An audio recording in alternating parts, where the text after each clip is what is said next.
Hello parents, welcome to learn with दुनीत।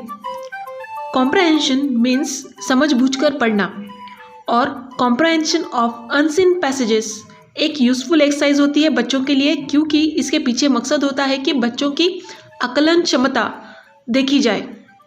Means it is main purpose is to test the students power of grasping of a particular passage. तो unseen passage और उस पर based question की practice करा के हम बच्चों की रीडिंग राइटिंग ही नहीं तो अंडरस्टैंडिंग स्किल भी इम्प्रूव कर सकते हैं। तो आइए ऐसा ही एक अनसीन पैसेज और उस पर बेस्ड क्वेश्चन हम देखेंगे। हिप्पोपोटामस।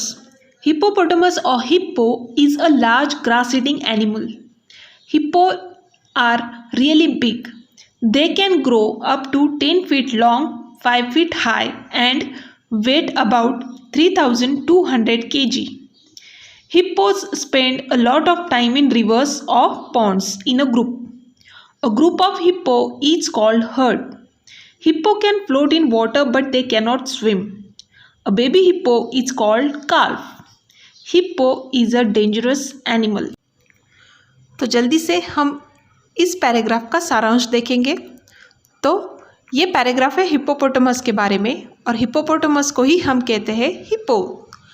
अब हिप्पो ये एक शाकाहारी जानवर है, ये हमें कैसे पता चलता है? तो फर्स्ट सेंटेंस में ही कहा गया है कि hippo is a grass eating animal और साथ ही में वो काफ़ी बड़ा है। तो हिप्पो कितना विशालकाय जानवर है ये हमें उसकी ऊंचाई और लंबाई ही बता देती है।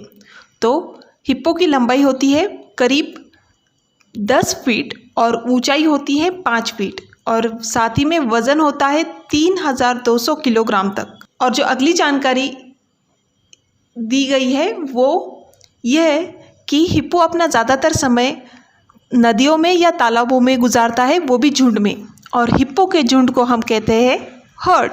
और दूसरी महत्वपूर्ण बात जो हमें याद रखनी है कि हिप्पो के बच्चे को कहते हैं काल्फ।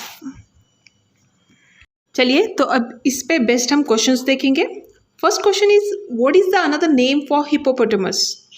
सो another name for hippopotamus is hippo.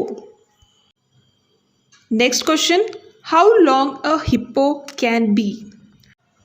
Answer will be up to 10 feet long. Next question, hippo can swim, true और false?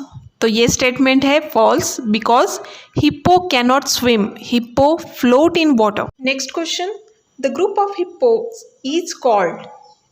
So answer is a group of hippo is called heard.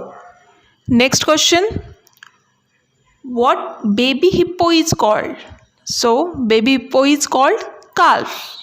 Next question, find the opposite words for the following words from the paragraph. So first one is tiny. So paragraph में tiny का opposite word है large. Then next small. Small का opposite word जो paragraph में भी है big.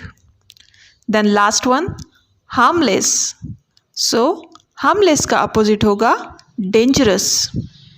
Video अगर पसंद आया होगा तो इसे लाइक और शेयर करना ना भूलिएगा। साथ ही ऐसे ही और एजुकेशनल वीडियोस के लिए मेरे चैनल को ज़रूर सब्सक्राइब कीजिएगा। Thanks for watching the video.